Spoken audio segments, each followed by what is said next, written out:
Hello, you are tuned in to this week's episode of The Local Lens, the podcast from the Powell County Health Department in Kentucky, Rio, where we go inside our community's experience with the drug epidemic.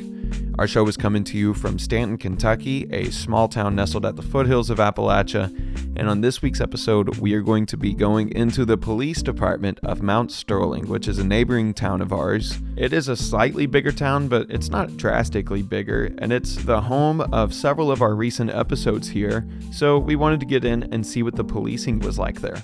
They have some different approaches than what Powell County offers, but they're seeing some good results. Now, they may be getting good results for all kinds of reasons. One of the big things is they do have a good bit of industry in Montgomery County, but that doesn't discount the efforts that they're making in their recovery community at all. They've been making leaps and strides in their recovery community.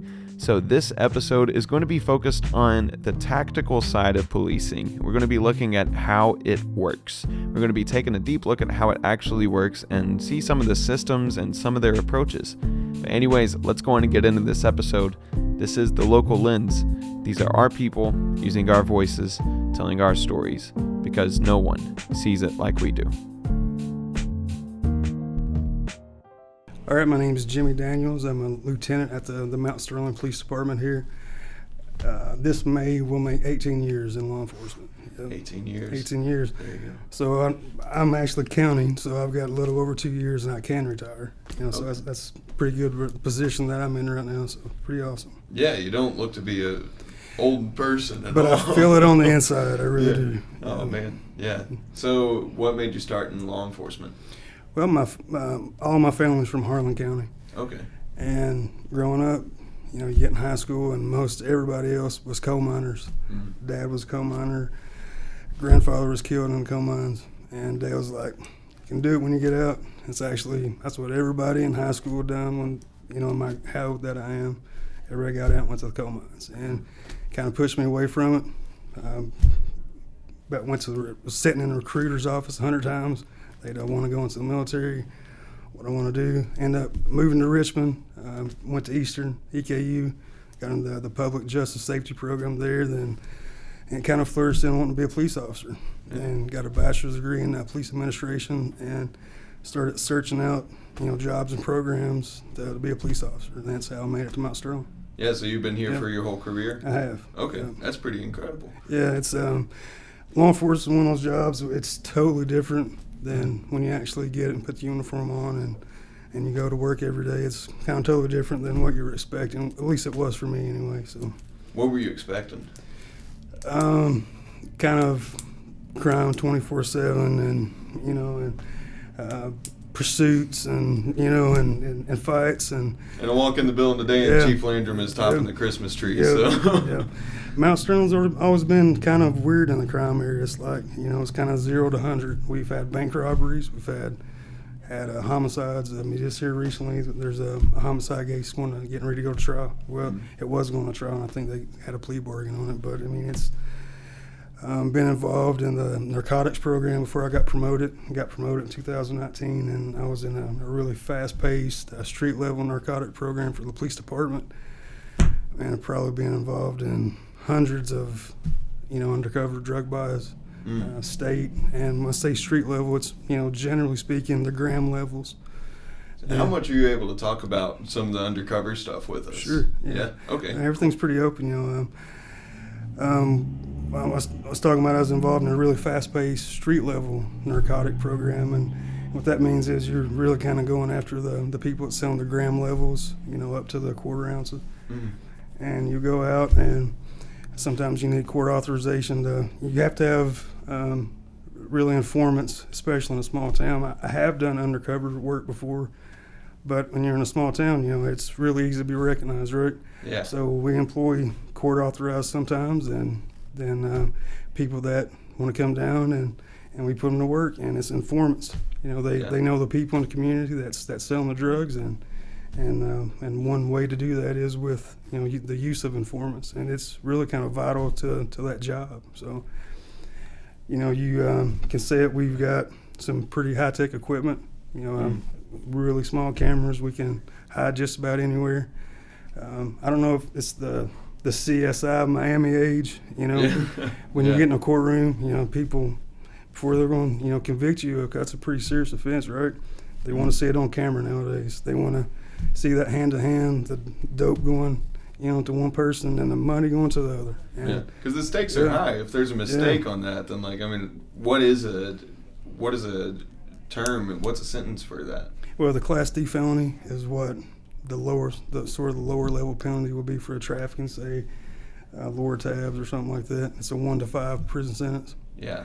Then, if it's a little more, the quantity of the pills that they're selling, getting up to selling large amounts in the pound ranges, you can't get up to, especially if you have a PFO attached, somebody that's been in trouble a lot. It's a persistent felony offender. That could be looking at 20 years. So that's a long time. Yeah. Stakes, like you said, stakes are high. So when you're doing undercover work, about how long do you stay undercover? Never been involved in anything long term. Okay. Mostly what I've done, I've I've embedded myself with informants, and I'll ride with the informant to the scene. The dealer might hop out, get in the vehicle with us. You might walk in, you actually, handle the money and handle the talking yourself, but, the informant kind of do the introduction. I've never been involved with anything long term, sort of like a week op or something, then end up going and getting the buys and, then kind of end it that way. So, but I have had experience doing that. Yeah. We've posed as drug dealers.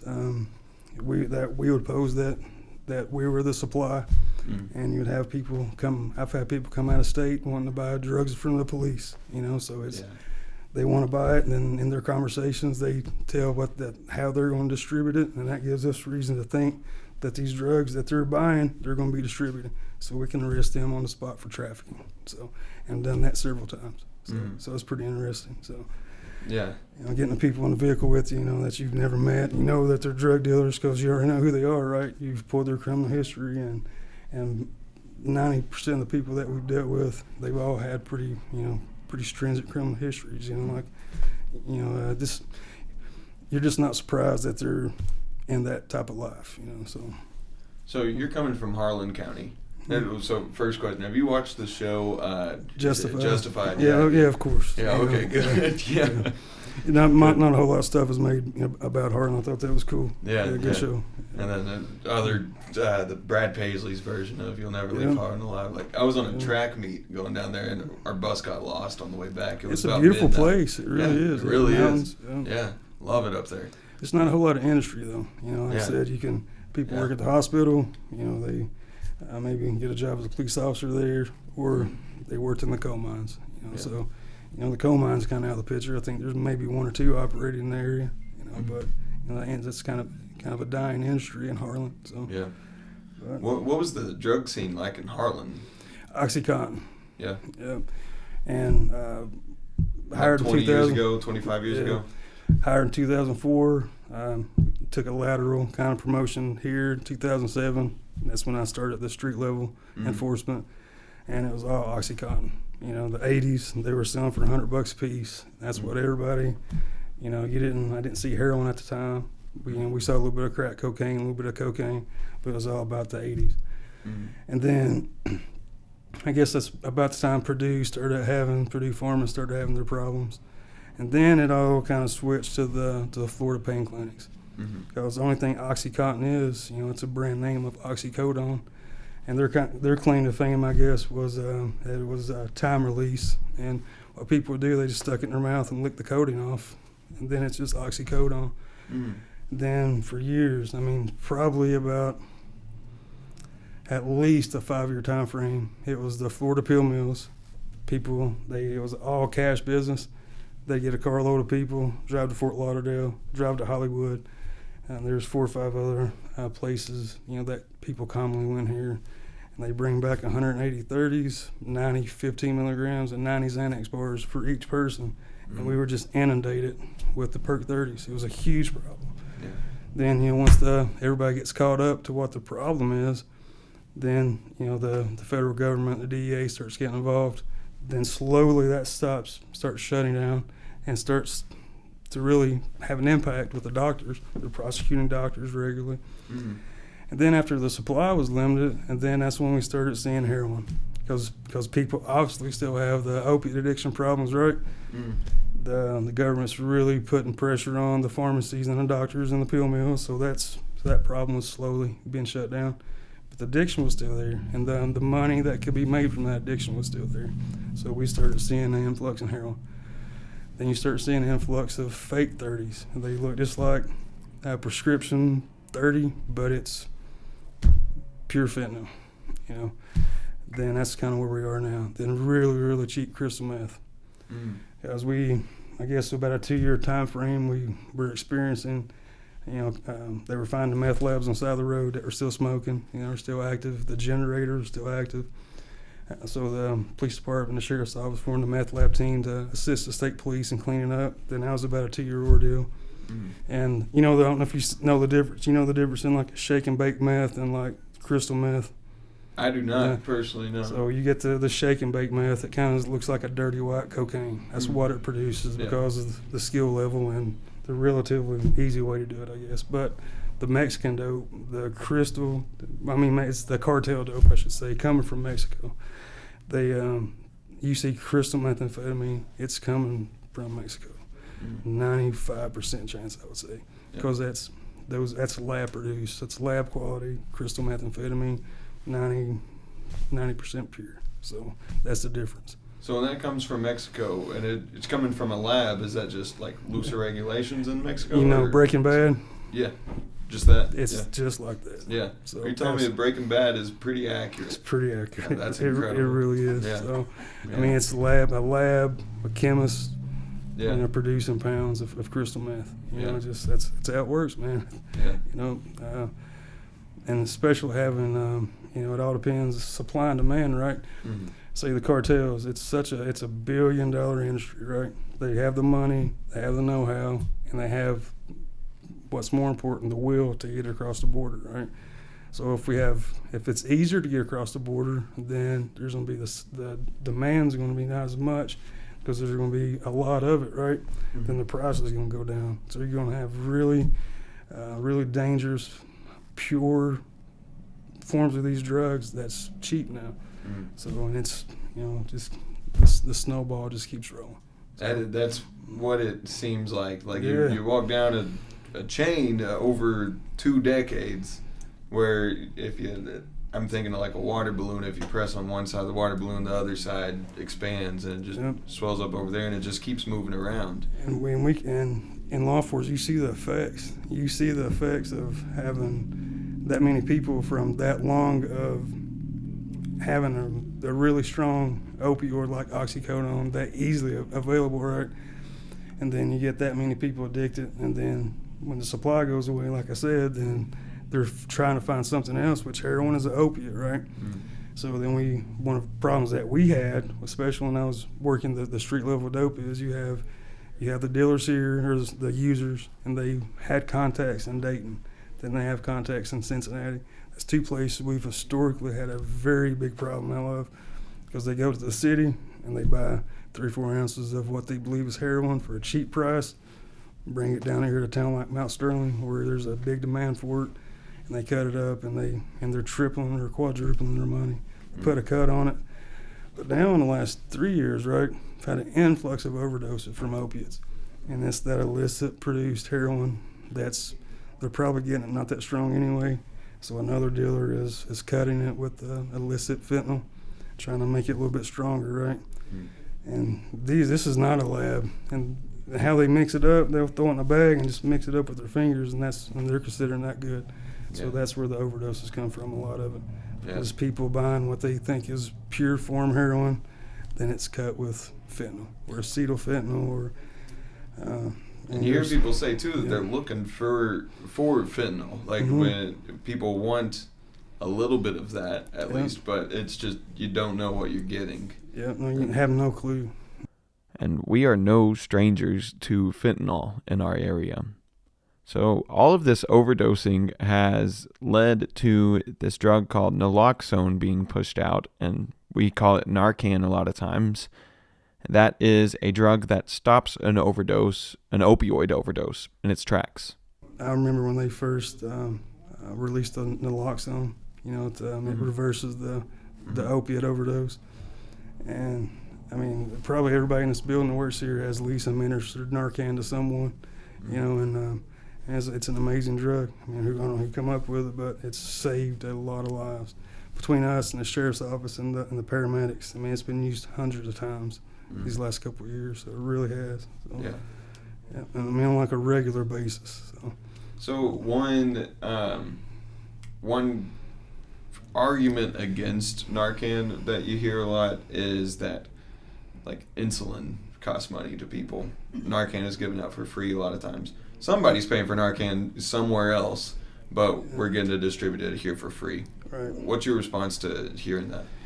Well, we've had a lot of people that we've Narcan several times, but I mean, I've seen it save people's lives. You hope they, when they do get their lives saved, you hope that they can find help somewhere, but it's important. I've seen it work so many times, and that's somebody's family that it is saving. So I don't know where the money comes from, but they need to keep doing what they're doing with it, and just hope those people can actually have a change, somewhere in their life anyway. So, yeah, it's a good thing. So, but like, you seem to be like informed enough that led to compassion. But like, is there, like, do you have any like personal connections to addiction? No personal connections, but when I've been in it almost 18 years now. Like, for instance, our chief, he retired from Memphis at 37 years as a deputy chief, and he's coming back and still doing it. Most of us definitely don't do it for the money, but you really get a sense that you're helping your community. I mean, I think that's the reason why we all get into it. So, but nothing personal, no. So I mean, everybody's family's got their problems, but it just, fortunately, it's not touched any of us that way in my family. So it's been a good thing. So good. A lot of high school friends. I see their mugshots pop up sometimes, and see their obituary. So anybody gets old enough, they're going to see that. So they hate to see that for their family, but it has friends, but not just close family. So yeah. So shifting gears a little bit, Montgomery County has slightly better statistics when it comes to overdose statistics and averages and rates of overdose. And there's an endless number of possibilities of why that could be. But we're going to talk a little bit about Montgomery's whole approach to handling this crisis now. Well, you can't really tackle it like one way. It's got to be like a multi-pronged, and what I've seen anyway in my time working with it. It's got to be multifaceted. You can't say it's only going to be education. Then you say it's only going to be mental health services and rehabs, or it's only going to be law enforcement and putting people in jail. Some people don't belong in jail. They need help. Then you can't force somebody to be educated, so they have to want to do it themselves, right? And I don't think you can force somebody into rehab, but if they don't want to do it, it's not going to be effective, right? So I think the communities that really put those multifaceted tools in effect, there's no way that it's not going to have a better outcome if you try to tackle it multiple ways and besides just one specifically. So we've seen that in the short time that we've been looking into Montgomery County. It seems like there are several sides of it, and a lot of people that just accept that something is happening here and accepted the responsibility to address it. Right. So then you guys are addressing it. The syringe exchange doesn't happen here. Nope. How come? Well, I think essentially it's up to the local leaders if they want to put that program in effect. If it's written into their laws and their ordinances, we'll comply with it and do what the law says. But I'm not really sure. I could personally see it might have an impact in a place like Skid Row or something like that, where it's so prevalent. I don't know what a long-term effect that it would have. I really don't. And I'm not really seeing any of the studies that it helps in a smaller community. So I really don't know. And this is something that we are actually pursuing right now. The same grant that is paying for this show to exist is also conducting this research. in Powell County. I mean, if it's something in the long term that somebody can bring the numbers and lay it on the table with the local community leaders and said we can prove that it has a positive effect, then why not? But I just don't know. I can't see it having that major effect in a smaller community. It's just the way I feel. Honestly, a lot of people share this exact same sentiment. And if you've listened to much of this show at all, then you know that we are supporters of the syringe exchange. But I personally have a foundational belief that people always have a lot to learn. So in keeping in line with that, I can see that the syringe exchange might not be the best way to reach people. Now, I will say as well, over the past decade or so, we have seen how syringe exchange programs can be very effective. They helped curb an HIV outbreak in southern Indiana a few years ago. And in Powell County, we're seeing it help a lot of people get into treatment. But credit where credit's due, Montgomery County has also found several ways to be effective in helping people turn their lives around. What would you suggest, like counseling services, rehabilitation. I mean, it's a must. Education. Have people talk about it truthfully. That's what we talked about before. You just can't really focus on that one thing, because that one thing just does not work. Because you remember we're dealing with people, and some people will fight you about anything. Then some people want to be done with it, and maybe they just need that little bit of push. I don't know. It's got to be a tough thing, but I really just don't think the one thing works. And I know just locking people up, that doesn't work, obviously. So, but that you still have to have the enforcement. So if you don't, then it's chaos.